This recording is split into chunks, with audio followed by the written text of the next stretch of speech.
Welcome back, everybody. The Grand Tactician at Civil War. Grandpa Gaming is episode 18 of our viewer unit only federal Summer 61 campaign using the a.o.m mod. So, when we last left off, last episode, we really didn't get much accomplished. We had one battle at Louisville, which I thought was going to happen 2 episodes ago. We finally got it done last episode, and we very handily saw off Hampton's corps. Sadly, we didn't achieve the major victory, but a victory is a victory. Once again, he's still kind of holding place here after the battle. We're not going to. I do want to get us up to Covington to reclaim the city, but I think we're kind of stuck in place now until Hampton is out of the region. I'm not too sure about what the Army of Eastern Tennessee is up to, and I'm fairly certain there's still another army here at Marietta. So I'm a little leery about moving my forces around too much. Army of Ohio is still sitting at Grafton. I'm waiting for their ratings to come up slightly into the green. We don't need them fully green. We need them slightly into the green so I can move them over to Marietta and possibly take on the force that's there, if it is there, and then reclaim Marietta itself before moving down on to Charleston and Western Virginia. I was still sitting steady over here outside of D.C. The Confederates keep attacking here on the regular, which is keeping our readiness down and preventing us from taking on further actions. I really wanted to push the grunts across the river into at least Alexandria to secure the flank of Fort Washington, but our readiness is not high enough for that as of yet. The new garrison for Fort Washington is on its way. It's going to take 10 days for it to arrive. And the Army East is still working on the fort down here at Akai Landing. It's going to take another 89 days, but hopefully... Yep, Engineer Corps is 21 days from completing this fort. As soon as they're done with this one, they'll come over and take over this construction so I can get the Army of the East back where it belongs at the mouth of the Shenandoah. The new Cavalry Corps, the Independent Cavalry Corps, is still forming up. And their troops are 19 days away from arriving, so I'll get them moving at the beginning of June.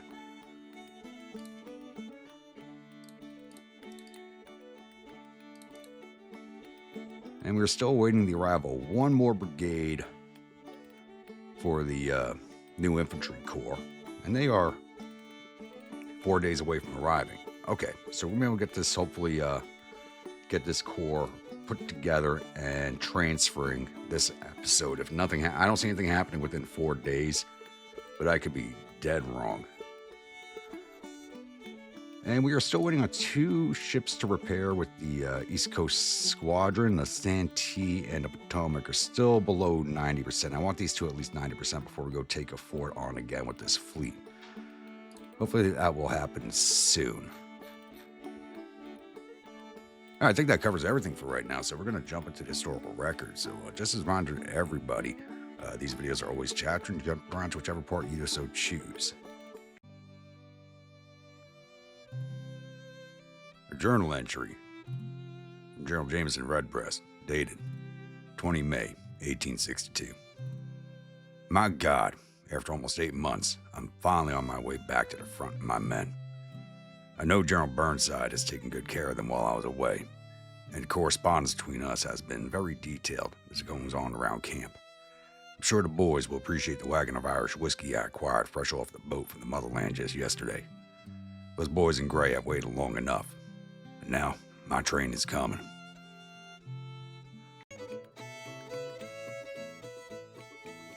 An article from a rainy day today, dated 23 May of 1862. The Army of Mississippi, which has produced such colorful figures as Brigadier General Vargas of New York, have driven south and taken the city of Louisville without a shot fired, and have held it against a rebel effort to retake the city. For soldier correspondent Captain Thomas Reeves of the 1st Brigade, 3rd Division, the rebels seemed to be poorly led and struggled to form a line of battle before our boys left their works and drove them in with haste. Captain Reeves reported that the men and officers, while still not enthralled by their general's habits, are glad to be moving towards the enemy, this being only their second action of the war. Particularly his own brigade, composed primarily of Eastern Tennesseans, are particularly enthused at the direction of their advance. Per the captain, word has spread through the ranks that President Lincoln intends to see Eastern Tennessee free to rebel occupiers, and the president's name is widely cheered by the mountain regiments then mentioned. Major General Grumpaw, who the men and officers of the East have dubbed the Great Whiskey Keg, We'd like to see the crossroads of the South, the railroad towns of Chattanooga and Knoxville taken. While he holds a little favor with McClellan, the New Yorker has won the support of Mr. Greeley, who applauds his every action to an adoring public. His rescue of the city of Washington at the beginning of the war has failed to be outshone by any action since, and his aggression and competence have gained the support of a cadre of old Army officers. Most prominently, Major General Grant, who made his room in wine sinks and oyster shops. Grandpa conspired to bar from the front before he could challenge his reputation. Indeed, it stands to reason that Mr. Grandpa wants Mr. McClellan will order, even if he balks at his aggression. It's only a matter of Mr. Buell and the rebels are willing to oblige.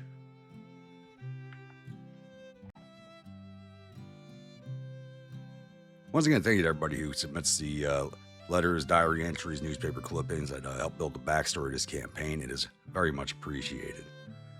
All right, that does cover everything for right now. I don't foresee anything happening within the next few days, so maybe we'll be able to roll over June. Hopefully, I can get the new Corps in the field in the next few days. We'll see what happens. So I'll be back with the next incident. All right, it's now May 28th, and the new forces for a fresh Corps are ready to go. So we're going to form them up right now. We're going to form ourselves a new independent corps because we do have armies now. And for a while, I just haven't formed anything into armies and corps. I haven't seen a need to do it as of yet. I may do it in the future. And we're going to form them in Illinois.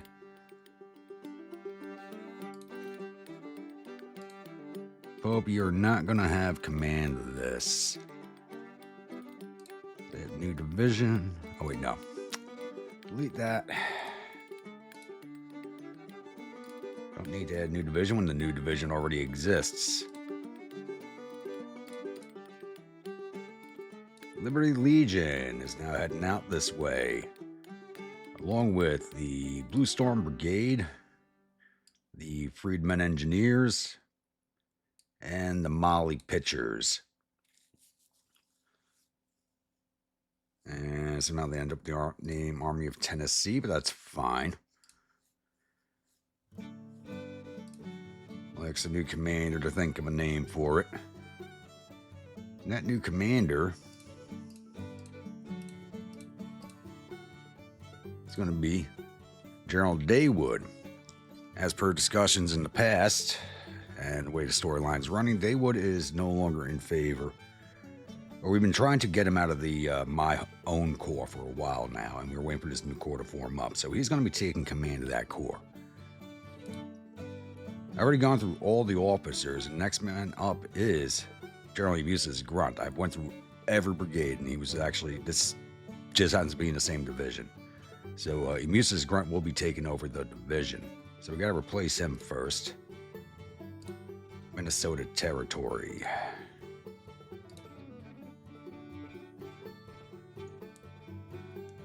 I don't think we have...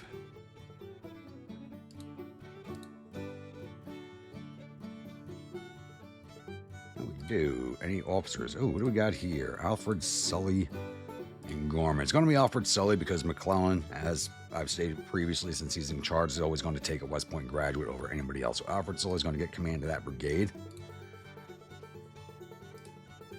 Emusis is going to get command of this unit.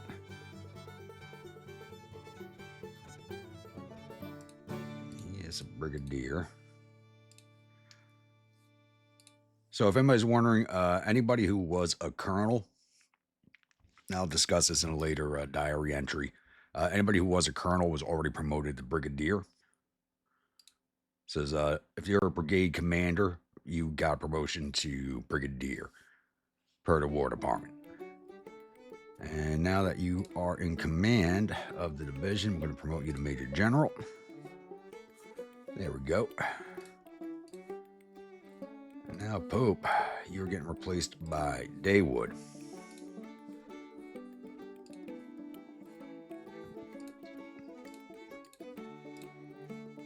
All right, so Liberty Legion under Ami Vargas with the Freedom Finders under Colonel Robert Shaw.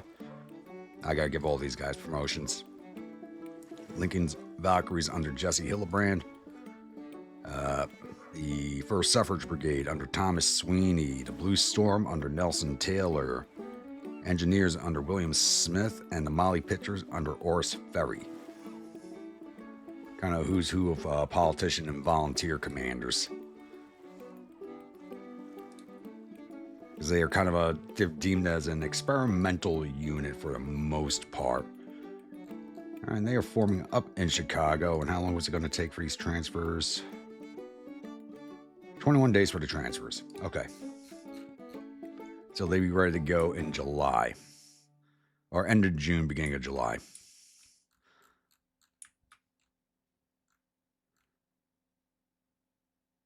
And actually, I did have one administrative thing to do before I forget. You need to change the commander. Oh, and the 1st Indiana Rifles are ready to go. They need to be transferred. 1st Indiana Rifles are going to the Army of Mississippi to take up the spot that General Vargas's brigade once held. So they are now under the 1st Infantry Division under Sheridan in the Army of Mississippi, and they'll be there in 20 days. Now it's an administrative item I have to handle. I know I wrote the name down. I got to change the commander. Of the 1st Polish Legion.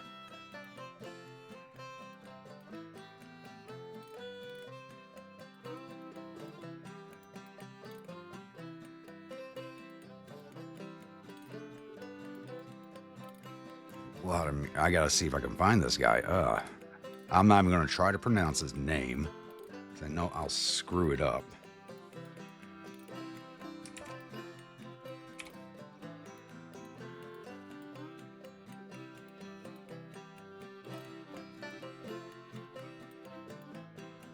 Yep, this is it. I know I'm not even gonna try to pronounce this. I am going to totally screw it up. He's only a lieutenant, but so it's going to have bad stats off the beginning, but he was the historical commander of the Polish Legion. And you're getting promoted to brigadier right off the bat. Your garrison units, I don't care. And we go through these units real fast. Get everybody promoted. Oh, this is going to... Oh, shit. Sweeney was already brigadier. All right.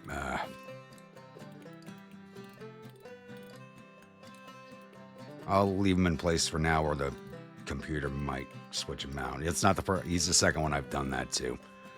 All right. I think that covers everything for right now. All the fronts are looking nice and quiet, so my units are getting their readiness back up, and I'm assuming the Confederates are doing the same thing right now. 86, I think. 4 days, 3. Okay, I think by June 1st, they'll be ready to go take another action again. All right, I think that covers everything, so I'll be back. A mostly one-sided conversation between Colonel Trump and Major Musk in camp. Elon, get over here. Yes, Colonel. Have you heard the good news about General Daywood, Major? Yes, sir, although he's been sacked, kicked out, left out in the cold, buried with the fishes, etc., etc. Isn't that just wonderful, Elon? Well, yes, sir, but... So, how long a time do you think it'll take before General Grumpa comes begging me to take over the division? A day? Maybe 2? Or how about today? I wonder how I will react. Maybe surprised. Well, absolutely, General. That will be my pleasure. Yes, sir, but, sir... Or maybe more of a, well, a little bit late, don't you think, General? But of course I will do my duty and lead this terribly handled division to glory. No matter what, Elon, now things are going the way I want.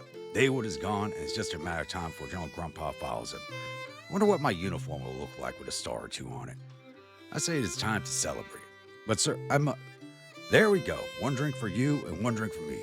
Cheers to me and for us, but mostly for me, my dearest friend. Please, sir, just like... Now drink up, Major. That's an order. Yes, sir. Tasty, isn't it? That's not whiskey, sir. That's apple juice. Yes, Major. You know I don't drink alcohol. But I thought General Grumpa banned apple juice. He said something like, if it looks like whiskey but doesn't taste like whiskey, it's the devil's brew. Well, yes. But you know I don't care about his silly ban. My show, my rules, Elon. Of course, sir, but I was thinking about changing the division's uniforms. We need some color in it, not just boring blue. How about blue and gold?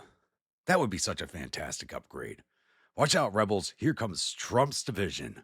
We will run out the first side of us, I believe, all the way back to Richmond, telling their lousy leadership that it's better to surrender than to fight the mighty Donald J. Trump and his golden division. Don't you think so, Elon? Perhaps, sir, but I just... And then the White House will be mine. Lincoln is kicked out of office, and the Trump era begins.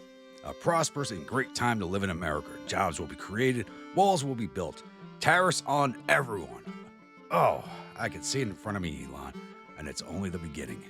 Actually, sir, maybe you want to have your own brigade major, or shall I say, Colonel Musk, perhaps. Wink, wink. Both Von Vegesick and that stinky email will have to find new jobs. I was thinking about you, Eric, and Ivanka as my brigade commanders. I'll keep it in the family. No damn lousy West Pointers in here, oh no. And the kids need the experience if they want to help Daddy in the Oval Office later. Oh yes, that will be perfect. Sir, could you just shut the fuck up? Well, that wasn't exactly a nice thing to say to your commander, Major, but please go ahead. You seem quite eager. Thing is, General, please hurry up, Major. I have a press conference soon. They've come to ask a couple of questions about the upcoming presidential election, so I need to get dressed and washed, you know, the usuals. Please, sir, just let me finish. Yes, Elon, go ahead. General Daywood is not sacked from the Army. He was given the command of a newly formed corps, and you will not be the new commander of division. The new commander is going to be General Emusis Grunt. Major Musk, please leave me. Sir, if there's anything I can do, just leave me, Elon.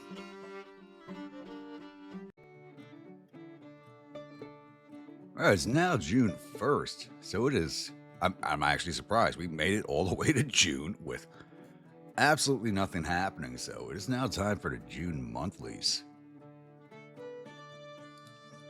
Looking at economy, current rating of our nation is A. Our debt did increase by $25 million. I did go on a building spree with some markets and upgrading our banks. Actually, our economy is actually A+. Okay. So, we now owe $140 million, which is... imagine U.S. national debt was this low at this point in time. Whoa. Current economy cycle is recovery. The wealth population below average increasing compared to the previous month. Our tax revenues increased by $347 million. Not sure how accurate that is. We did do 3 buildings last month. We are constructing a fort in 2 markets. Total export volumes over the last month were 586 out, with 587 coming in. So that's almost even on. And average corporate production over the last 3 months was 466 million, a change of plus 4.7 million. So I think the markets might be having an effect. And we're lacking the normal stuff, salt, food. I'm actually surprised we're lacking food. That's a new one on me. I don't think I've ever seen a lack of food playing as a North before. We have not recruited a large amount of the population. And we have an overabundance of farms. Huh. If we look over here, though, we're still spending $189 million more than we are bringing in. Total revenues are $334 million. Spent $523 million. So we're $189 over our expenditures. Currently at $1.4 million in the bank. Ugh, that is not good. But our economy, like our rating is fine. I'm just thinking if I have to do anything drastic, it's going to take a lot of bonds. Looking at intelligence, rebels are doing recruitment bounty 1. And they've done the following projects, which is just propaganda. Their relations with Great Britain have not changed. It's still sitting at 39%. They have recruited 5,500 new men to 2 brigades and started building another 8 new ships. And morale of Confederate arms is currently at 70%, and they have lost 4 high-ranking officers, among them Braxton Bragg, Lewis Coleman, and Meriwether Clark.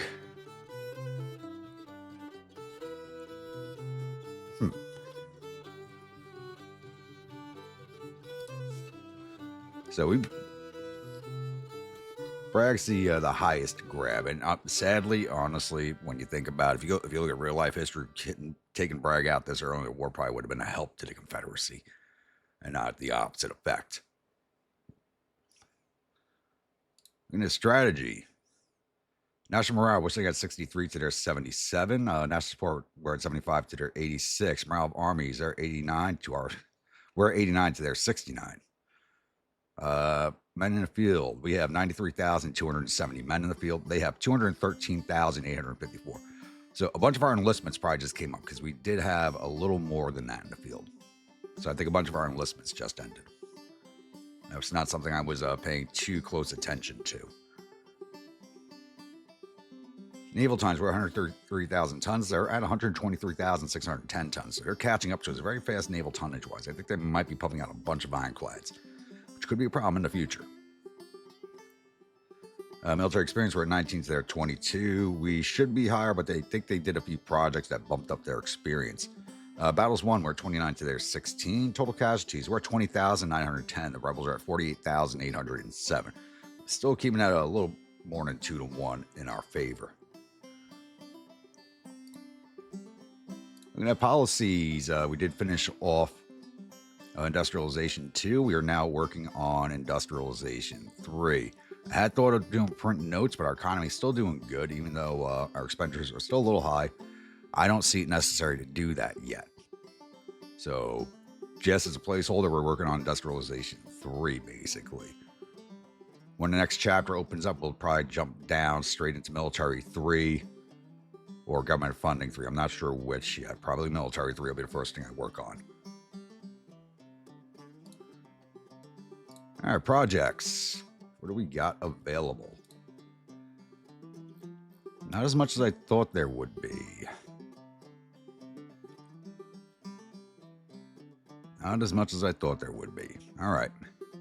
We don't need rebuilt ironclads, trade warfare. We don't need any of this. And we don't need anything that's over here. So we're going to be saving up for another month on purchases. Still want another level of administration reform. They made this much, much more expensive than it used to be. And I'd like another... I probably should take a level of infrastructure reform. Actually, yeah, we'll take a level of infrastructure reform.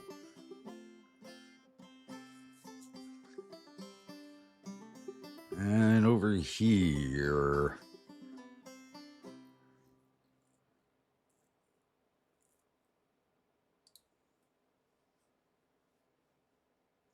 I need military 3 for the command reform.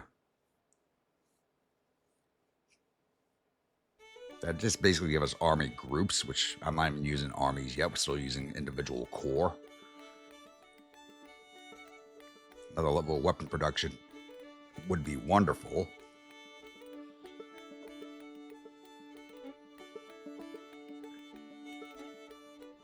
There's nothing that I'm really screaming for right now because we're going pretty steady. So we'll just let everything keep building up. As the fronts go, we'll start over here on the coastline. East Coast Blockade Squadron, I think, is ready to go again. Parkersburg is not at 90%, but it looks like we'll get them moving again. Go down to their next fort objective. Engineer Corps is almost done with this project here. 13 more days on a fort on the Delaware Peninsula. Looks like Fremont's got himself another perk here. Really doesn't matter what we give him. Ambulances.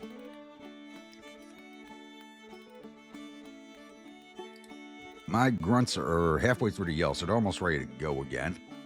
Army East has 81 more days on this fort here, but as soon as that, like I've been saying, as soon as the engineers are done, I'll be sending them over here to take over that. Basically, as soon as these guys are done, I'm going to be moving the Engineer Corps north, up here towards Elkton, and then back down south. So if I send them across here, I think they might use the river and come into contact with these two corps down here, and I don't want that. So I'm going to send them up and around this way. So by the time they get here and relieve the army to the east, I should be able to push the grunts into Alexandria and then down into Manassas Junction. Push out Beauregard and Johnston's corps out of the way, and the army to the east can go straight west into Winchester instead of having to go up, back, and around through Frederick. That's my hope, at least. That is what I want to attempt to do, is get these two pushed out of the way and get the Army East over into Winchester. Army of Ohio is almost ready to go. It's probably going to moving. Yep, probably have them moving again in the next 2 or 3 days. Heading on over to Marietta. The Army of Eastern Tennessee is over here building a depot for some reason. And we pushed that other corps away. So I'm going to have the Army of Mississippi push over into Covington and reclaim that city. The Army of Illinois with Longstreet's corps, which was up here in Illinois, has moved into Missouri. So I think the AI may finally flip, because I've left them all the opportunity in the world to flip Missouri. It's been over a year since the start of the campaign. They've had more than enough time to get up here to St. Joseph and flip Missouri over to their control. Why the AI has not done that yet is beyond me, but it looks like they might be headed that way now. If they do, it'll make things a little harder, which is something I'm hoping for. Independent Cavalry Corps. Still 11 days away from arrival. And the Army of the Tennessee is 18 days. All right. So we probably won't see these 2 corps on the move this episode. I'm thinking our next action will probably be at Manassas Junction. More than likely. That or Marietta if there's still a Confederate corps there. They haven't moved, so I'm not sure. All right, I think that covers everything, so I'll be back with the next incident. All right, it's now June 3rd, and it looks like we do have our next engagement here. And once again, it's going to be a meeting of the Ohio's. These 2 armies just keep going up against each other. So it's our Army of the Ohio with 22,079 infantry, 1,717 cavalry, 20 guns under John Dix, going up against Army of Ohio and Greg's Corps, which is bringing 22,045 infantry, 0 cavalry, and 28 guns under Patrick Cleburne. So, interesting. I mean, it's almost an even on numbers fight. We have the slight advantage in cavalry, and they have a slight advantage in guns. We were green right now, so we're now already back down into yellow a little bit, but that shouldn't affect us too much, I hope. This corps has been sitting here a while, so they probably have good morale. This might be an interesting fight. Welcome, my grunts, to the Battle of Parkersburg. So we are on the offensive. They are defending. The rebels are defending back here on Lonesome Road along the Saddle Hill Spurs here. And we're coming in from all the way up in this corner. So we have a long march just to get into position. This is definitely going to be a 2-day battle. It might end up being a 2-day battle as we just try to get our force in position. We only have the one approach path really to get down to the location. Down along the main road through Willow Garden. And then fighting up in this terrain, we fought back here before. This is a really good defensive position if they are defending it properly. Your points back here, but if they're defending it properly, they should be lined around here. This is a really good defensive location. So not much to it. It's 6:30 in the morning, so we do have the entire day to get down there. So I'm going to get these troops on the move, and I'll come back in once we have a visual on the rebel defensive works.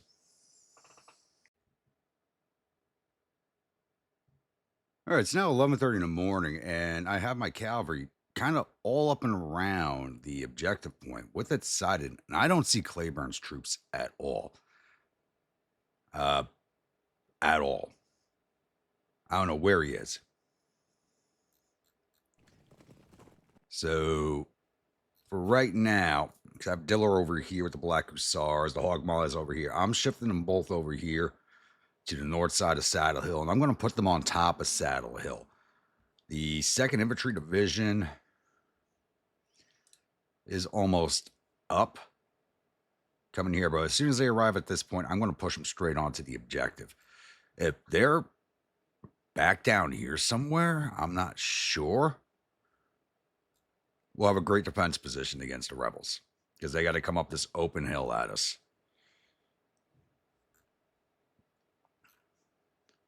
So I'm not sure what Cleburne's doing, But if they're going to give me the objective for free, I'll take it. That'll knock down the morale. Right now, they're sitting at 56.8 morale to my 42.4. So I'll take whatever help I can get on that front. It's just odd. I have not seen the rebels at all. Just really odd. So I'll be back when I was hoping I was having them sighted by now, but looks like we gotta wait a little longer to figure out where the hell they are. All right, it's now 13:47, and I have still not seen Cleburne. We have taken the objective. I've cleared these two entry points here.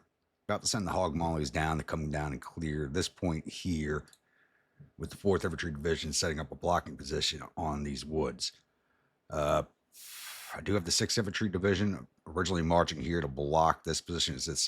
This is not easy terrain to march on, so it's taking a while to get around. There's only 2 places left for the rebels to really be, and that's over here at Rocky Road or at this entry point here north of Dillard House. I have no idea where Cleburne is. This is a first for me. This is an absolute first. Oh, I just heard them.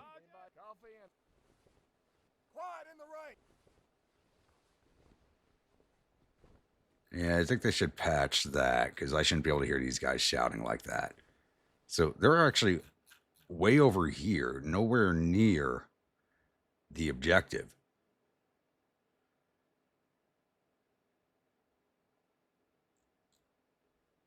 So I doubt we'll see them today. They have to come out and attack us. That's an interesting choice. There's no objectives up here. There's no reason for us to go up that way. But it does leave my engineers in a bad spot. I had them over here working on breastworks, getting their levels up. So I didn't think I was going to need them for the assault. Huh. We'll have you guys finish what you're doing, then we'll bring you back in. First, I got to send halt orders, then I got to call them in, and yeah, it'll take a while. All right, so I think we could push forward defensively, but I don't think we're going to do that. There's no telling what direction it'll come from.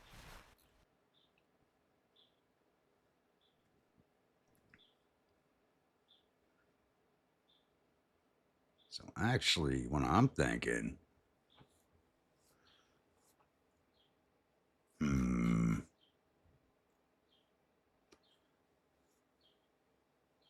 they come down this road, they come down that road. So we're going to try and set up right here in between the 2 saddles get down the spur here.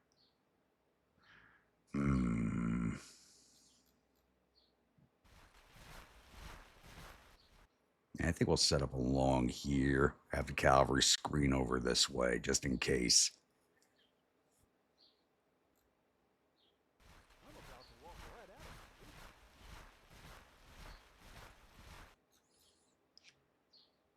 Yeah, I think that's what I'm going to end up doing. We got plenty of time to set up for them. All right, it's now 15:30. We do have our first sighting on some rebel infantry. Finally, looks like Cleburne's pulled his head out of it. You know where. You got Rains Brigade and Armistead's Brigade. Colston's Division. Chestnut. So they're all mixed up, too. They're actually coming straight across there. I expect them to come through Willow Garden. Still kind of worried about my engineers. I do have them on their way to us now, and I'm worried about them running into the rebels at Willow Garden on their way to us. But, it looks like the 6th Infantry Division, which I expected to be kind of off on the flank, is now going to be Center Line Defense Division. Let's bring you forward to here. Looks like the terrain here is not very good. I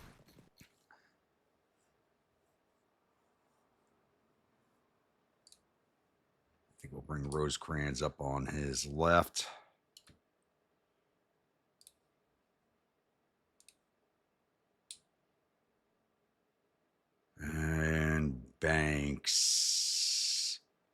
We keep down here watching the road, and we can shift one of their brigades in line here. Batteries have definitely got to get shifted. You just maybe we can get some shots over the trees. I don't know. We'll see. The artillery sighting in this game sometimes just doesn't make sense.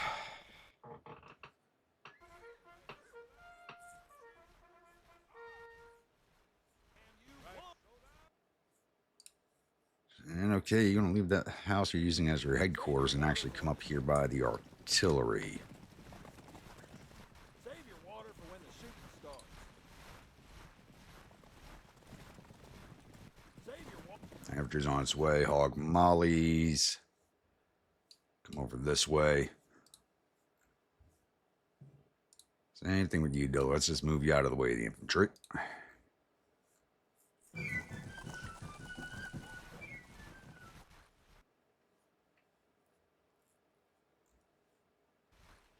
Doesn't look like they're all going to be cutting over this way, so I may have shifted too many forces, but we'll see. Be a little while yet.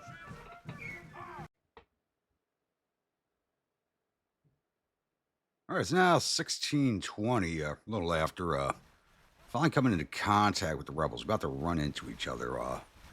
Armistead's brigade's heading right for the hole of my line where I'm sending the Rochester racehorses. Come on, boys, got up there a little bit faster before the bandits catch it in the flank. They had stopped up here for a little bit. I thought they were going to reform their lines and come on again, but it looks like they're marching straight through. Shit, and there's brigades coming down that road, too. I got hold orders out to my engineers. Nope, not double time, no. I need you to halt. Do not go through Willow Garden. Come on, boys, get in the line. Bandits are about to catch a flank volley.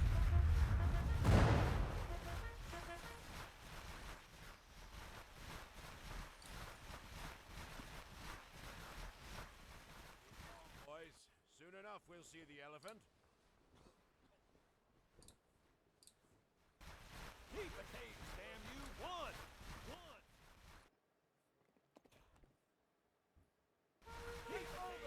Keep the cage, damn you! One! There we go. First blood goes to Rochester racehorses. J76.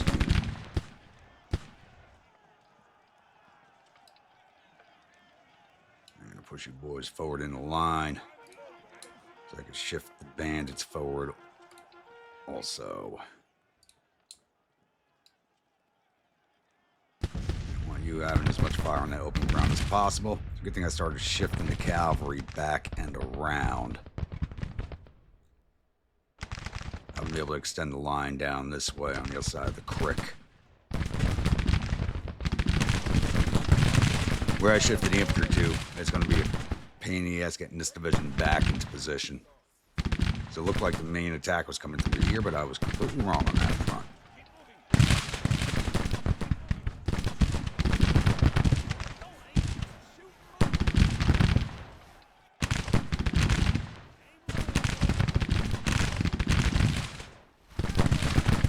That's actually a good thing also. I'll be able to push out the 2nd Infantry Division on a flank attack, possibly.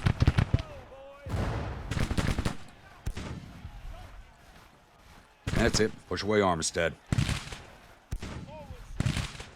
I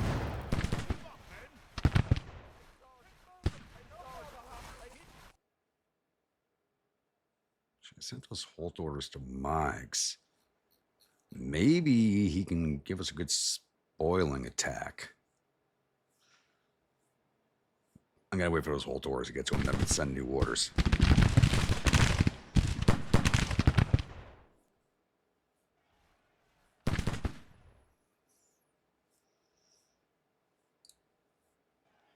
You know what? Advance your division. Let's force Cleburne to react to us.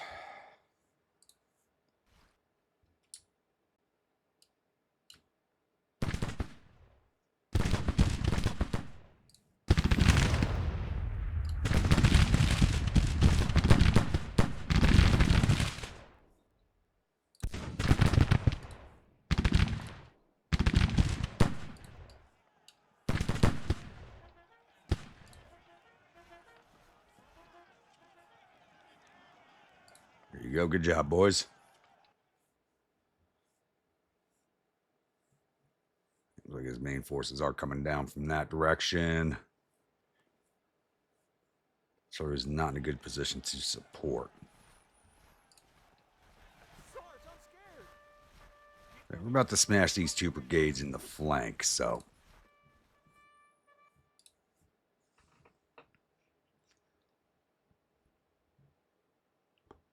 Keep him reacting to us is what I need to do. I still not received those orders. About to receive them.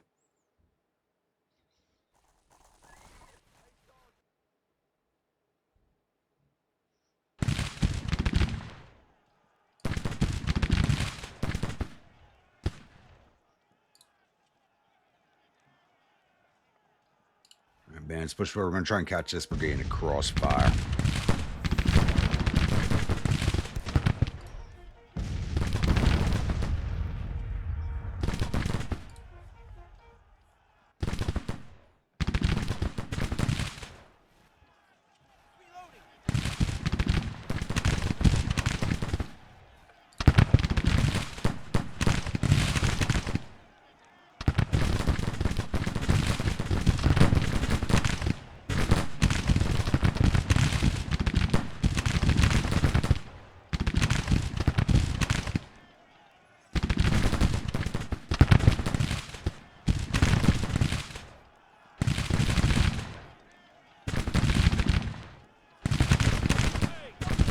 That's it. Force them off.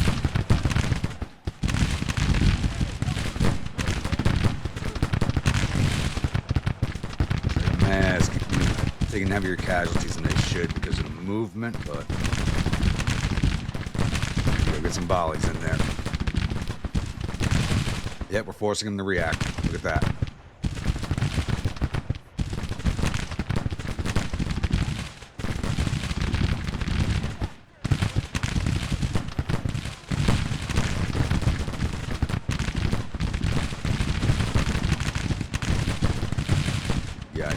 CS infantry, small regiment. About to get smaller. Elzie's brigade.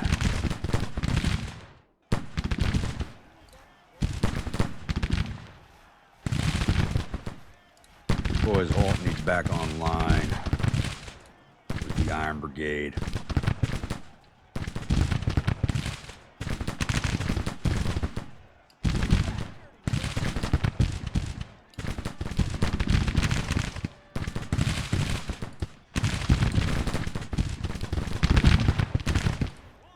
Mess. What is up with your morale? There we go.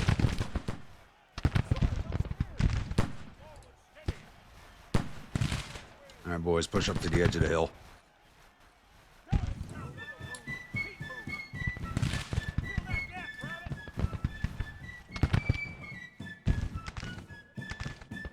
We're gonna make the rebels pay for this land.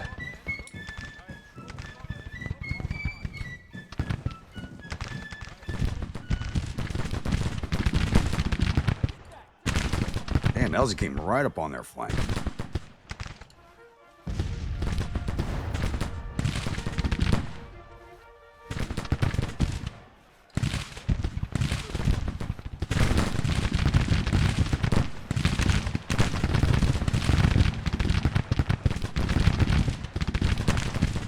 Cavalry, dismount, get in loose order.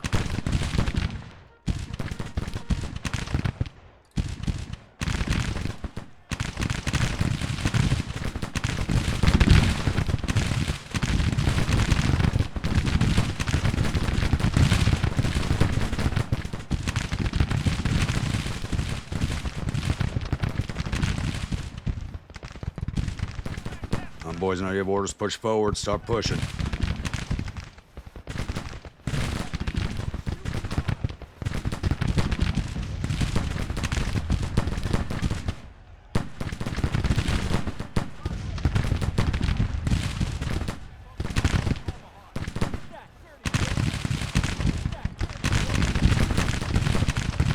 Alright, Black Stars, make up for the last battle. Redeem yourselves, boys.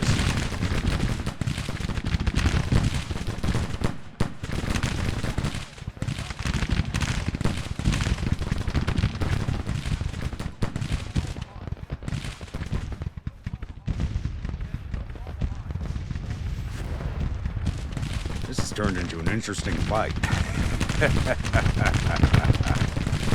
having a lot of fun with this one. Don't usually get to say that anymore.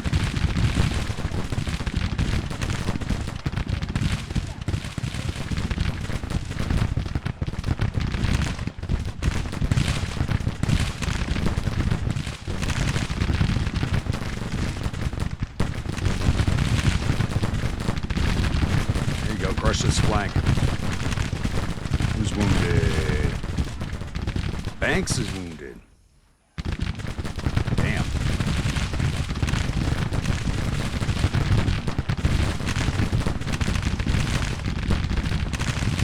First bandits hold. You got guys right behind you.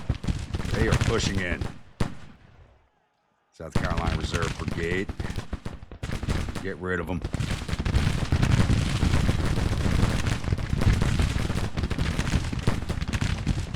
Keep pushing in. Don't let them back off.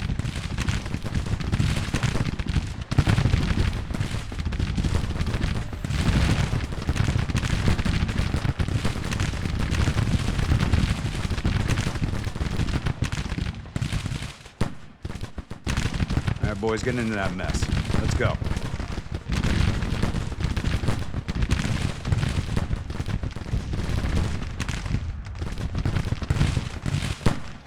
Everybody's getting some action today.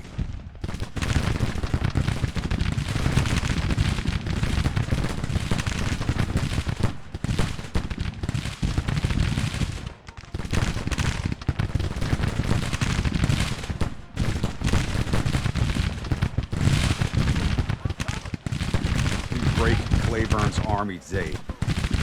This is the last time we've seen the Army of Ohio for a while.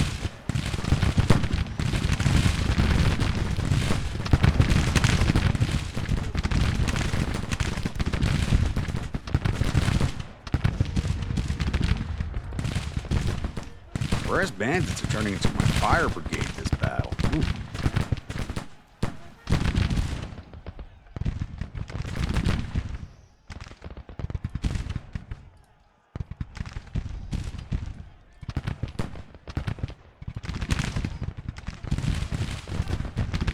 Yeah, trying to sneak in there, 9th CS infantry. My brigade's got a perk. To the Rochesters.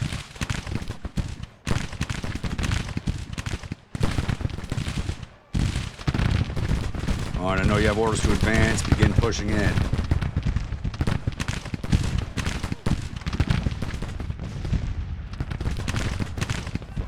Got there Pettigrew and Atchison.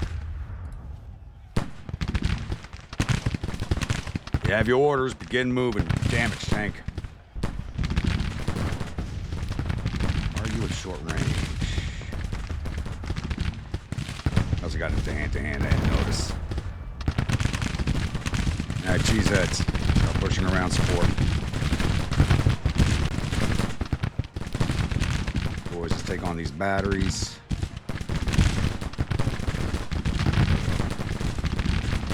Rochesters, push up.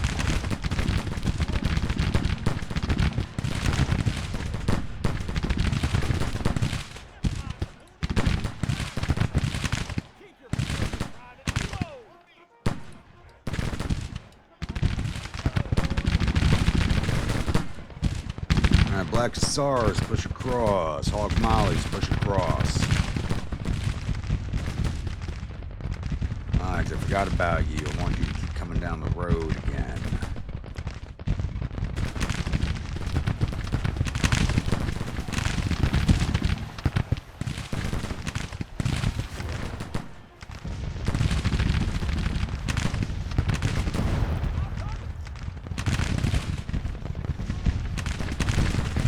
Wounded, but nobody's going to be getting a promotion because we do have a division commander sitting in the rings right now, and by the name of Burnside, so he's going to be getting the division unless another division commander gets wounded.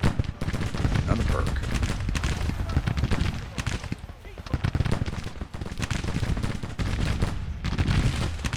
Push off Walker.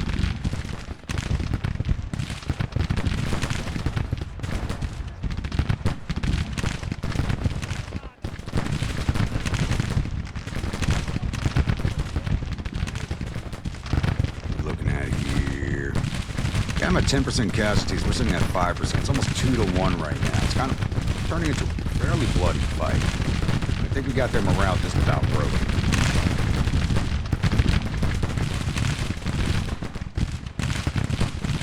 Oh yeah, they're getting ready to go.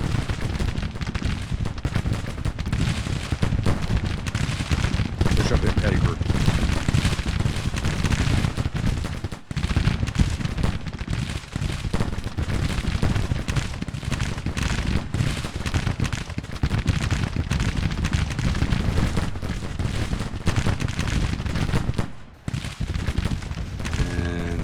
Broke.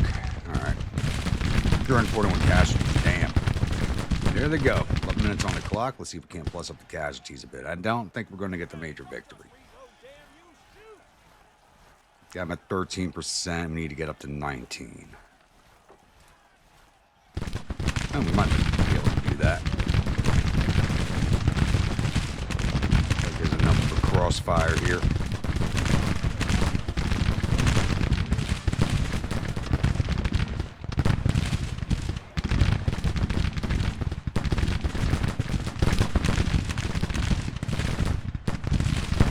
Cheeseheads don't have their perk right now. Damn.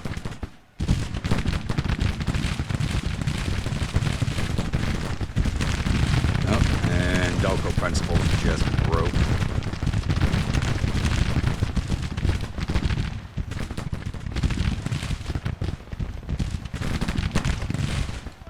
You guys have not even done the heaviest fighting.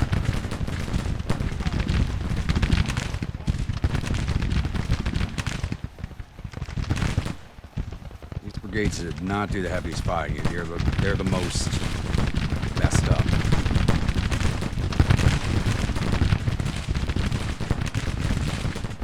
That's it. Bring me those guns.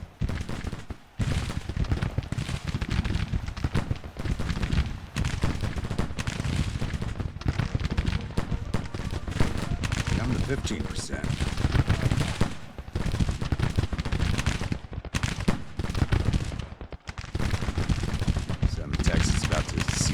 Exist. Yeah, I don't think we're getting to 19.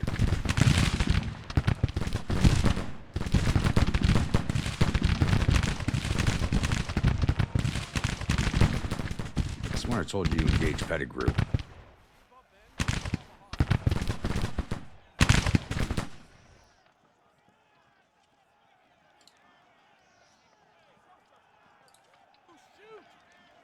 Kind of disappointed, Constitution Brigade. You should do a lot better for me. And we're out of time.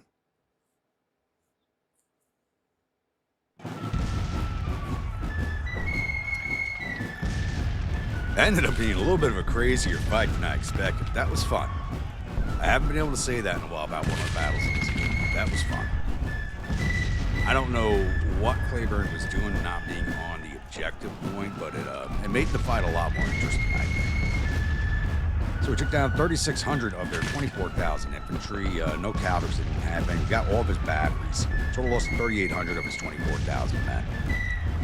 We lost 1,656 of our 22,074 infantry, 67 or 1,717 cavalry, 0 of our guns. Total loss of 1,723 of our 24,087 men.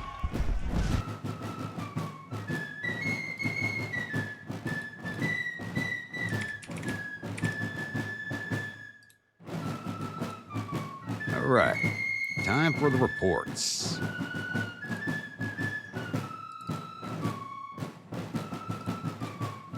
Engineers did not fight. 2nd Cavalry Division. Diller's Black Hussars did 244 to infantry, 23 to artillery for total 267. Hog Mollies did 151 to infantry, 3 to artillery for total 154. Losses: Diller's Black Hussars, 6 dead, 51 wounded, 4 missing for a total 61. Aggregate strength 787, 7% casualties. Hog Mollies, 1 dead, 3 wounded, 2 missing, total of 6, 863, 1% casualties. 6th Infantry Division, Harem Guards did 202 to infantry, captured 5 for total 207. 2nd Mass did 199 to infantry, 31 to artillery for total 230. Cheesehead Infantry did 152 to infantry, 67 to artillery for total 219, 656 for the division. Losses: Harem Guards, 47 dead, 248 wounded, 46 missing, patrol 341, aggregate strength of 921, 27% casualties. Second Mass, 14 dead, 89 wounded, 19 missing, total 122. Aggregate strength 2,003, 75% casualties. Harem Guards have definitely got to get sent home and restock on men. Cheesehead Infantry, 16 dead, 81 wounded, 14 missing, total 111. Aggregate strength 2,482, 4% casualties, 9% for the division. 2nd Infantry Division, Constitution Brigade did 104 to infantry. Delco Fencibles did 264 to infantry, 12 to artillery for total 276. The Unctuously Civil Warriors did 476 to infantry, 25 to artillery for total 501. Division total of 881. Losses. Constitution Brigade, 19 dead, 72 wounded, 13 missing, total 104. Aggregate strength 1,787, 5% casualties. Delco Fencibles, 49 dead, 169 wounded, 30 missing, total 248. Aggregate strength 2,383, 9% casualties.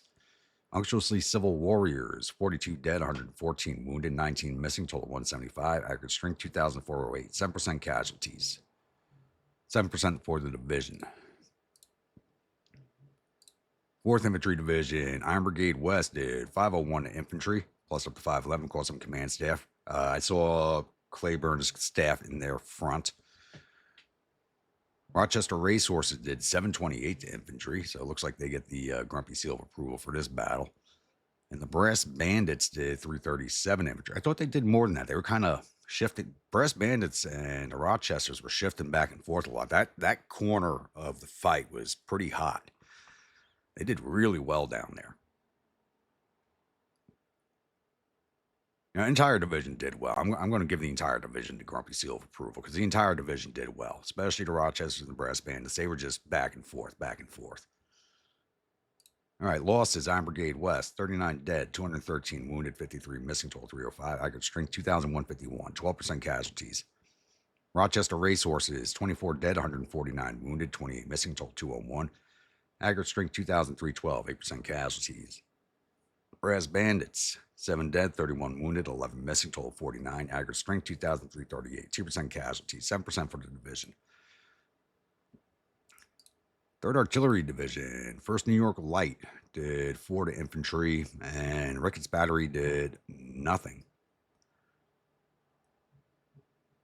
Okay.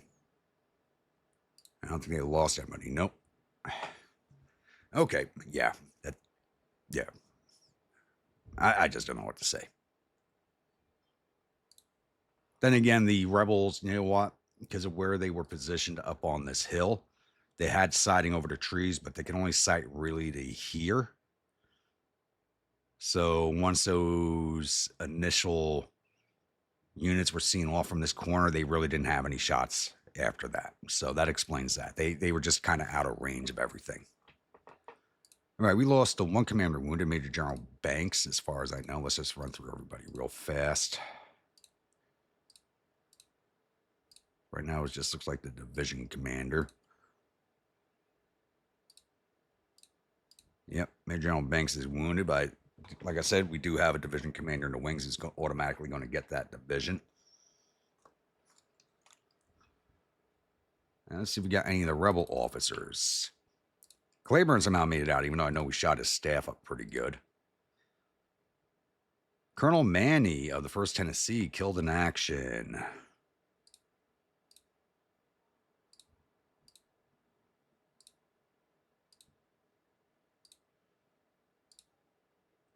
C.H. Stevens of South Carolina Militia Brigade killed in action.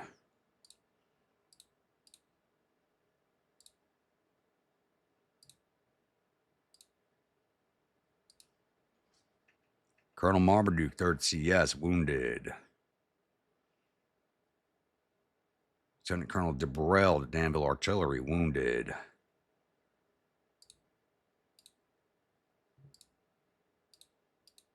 All right, 2 officers dead, 2 wounded. Not too bad grab. Manny was a good officer. I'm surprised he's actually still a regimental commander.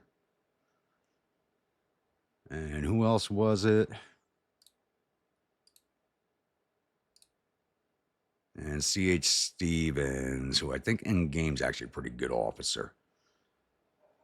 Not too bad. We didn't get the major victory. We came up just short. We need to get to 19%. We were at 15.8%. But hopefully this if I hadn't forgotten about the engineers and I kept bringing them forward, we probably could have grabbed more. But because there's an entire division down here that was not engaged, and I could have had these guys in place to kind of grab up retreating units and pick their men off as casualties. But it is what it is. I get closed out here, and I'll see you all at the newspaper screen. Victory at Parkersburg, Western Virginia. Army of Ohio fleeing in panic. General McCook loses face. Colonel Manny, who was killed in action, loses face. Really? Insult to injury? Come on. Come on. Battle of Parkersburg has ended with the Army of Ohio retreating in panic. My command has earned us a total victory. The enemy army running for their lives. The enemy's reportedly suffered total casualties of 3,766 men. There are 554 killed, 1,239 captured. Our casualties totaled 1,723 men, with 264 killed, 239 missing, and the rest wounded. We captured 1,500 rifles and 8 guns from the field, and sent 1,100 soldiers off to our vacation camps. Let's get this battle rolled off.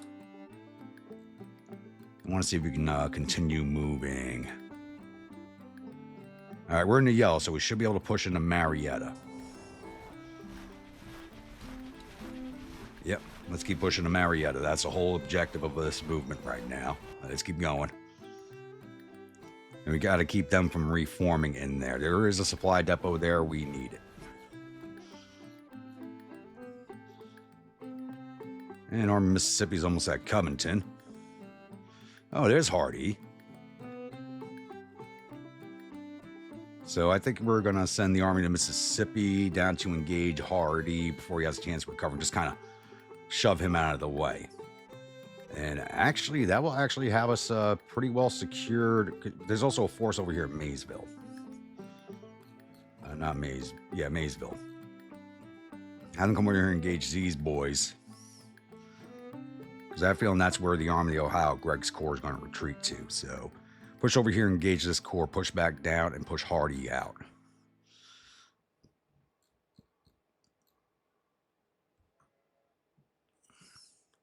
I think that is the plan for right now. Empty out this depot just in case the rebels come up.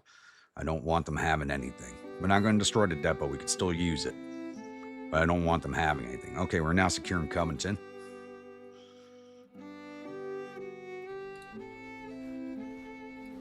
And I'm going to keep this running a few more minutes. I just want to have us inside Marietta for night before I end this episode. And if we don't flip this episode, we'll be inside. East Coast Squadron is on its way down. It doesn't look like they have repaired Fort Hatteras yet. I'm going to try and re-engage. It's only at 45%. We did knock it down to 0%, but did not capture it. So I'm going to see if we can actually capture it. But I think the fort's in too poor conditions for us to do anything. If we can't do anything with this fort, we'll move straight down to the fort at Moorhead, which is Fort Macon. Looking here, 10 more days. I don't really care about how long it's... Oh, Army of Kanawha is pushing up.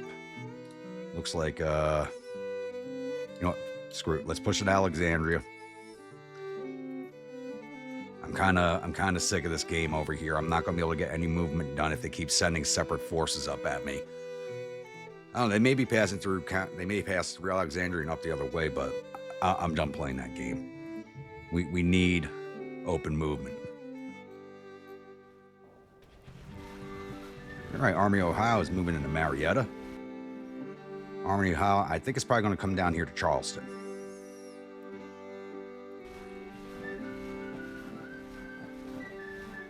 I think they're heading to Charleston.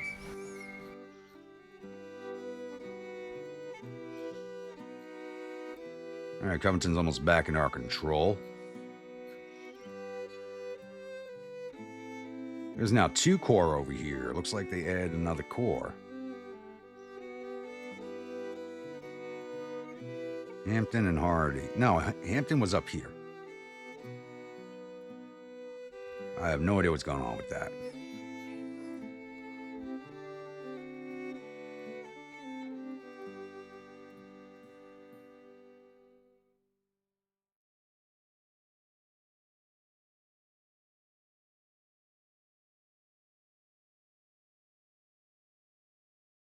All right, 7 more days for the Independent Cavalry Corps. 14 days for the Army of the Tennessee. I think we're in a good place right now, except for what's happening here in Virginia is going to be throwing me off a little bit. But we're going to end this episode here before this battle kicks off. So we did have our one battle for this episode, but we've made some good advancements. We're now in Marietta. We've reclaimed Covington. We've got to try and find this force down here at Maysville and then shift south towards Harrodsburg and take on the army there. So Kentucky is secure. Kentucky is secure. They hold none of the major cities in Kentucky. Now it's a matter of securing West Virginia, or Western Virginia, because West Virginia does not exist yet. Getting the Army of the East back into the Valley to work in conjunction with the Army of the Ohio, because I want the Army of the Ohio pushing from Charleston down into the Appalachia Valley. And I need the Army of the East secure the Shenandoah Valley behind them. You got to keep everything penned up here in Northern Virginia, is my plan. They got a lot of forces there. We can keep them penned up and we can keep bleeding them in Northern Virginia. So once we have the Valley secure, we can make that happen. And I think we might be able to make some very quick gains out in the West, since they have still not secured Missouri, which I don't understand. We left Missouri for them to grab. All they had to do was move somebody into St. Joseph, and Missouri was theirs. But they did not do that. So I'm going to get in the Cavalry Corps down there as quickly as possible. Moving down river towards Quincy, moving by rail over to St. Joseph, block Longstreet off from doing anything like that. Then we'll have them start moving down west into the Indian territories, or Western territories. Start operating out that way, hopefully run down Stan Waddy and his men. Army of Tennessee is going to come straight down to St. Louis. And I'm pretty sure I'm going to have them campaign against Longstreet or come straight down to Carroll. I was going to say Carroll. And then possibly down towards Little Rock or Fort Smith. They don't really have the ability to take on the fortification at Fort Smith, so I may just bypass that. I'm not sure yet. So I think things in the West are going to be moving pretty quickly. For the amount of soldiers the rebels have, they're kind of like, they got them all over the place, really spread out, not consolidated into any one large force. Yeah, they got 213,000 in the field to my 93,000, but they don't have, outside of Northern Virginia, they don't have a really overbearing force numbers on us, but even these forces, 8,000, 15, 7. Yeah, my one corps could probably fight all of them, but it'd probably run out of ammunition before the fight was over. So we could definitely take all this on with the one corps. It's just a matter of readiness is always going to be the issue. You know what? I forgot to add a ship to the Chesapeake Squadron. Let's do that real fast before I close this out. So it's just going to be a sloop of war getting added. And USA St. Mary is the next one to go up. There we go. Perfect. It's right there at the top of the list. I didn't even have to look for it. So I'm keeping all the steam and side paddle frigates kind of off in the bleachers right now, so I don't have to pay for the fueling. Try to help us save a little bit of money. Adding a 4 ship's definitely going to help, because they don't really have enough to cover the Chesapeake with even 4 sloops of war. Not going to be able to cover the Chesapeake. That's just not enough, but it's going to help. Still waiting for them to get their first blockade level perks. This way we shut down the ports here. These ports are still kind of wide open, which has been helping the rebels. Which I don't think is a bad thing. Problem is, I did see the Galveston Squadron was up here, and they rolled out, and they had an ironclad. Where they had an ironclad icon. So they got at least one ironclad in that fleet, and I don't know where it went off to, which has me kind of worried, because I don't think the East Coast Squadron can take it on if they attack it.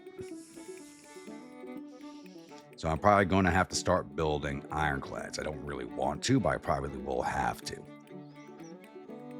Somebody probably should have started already.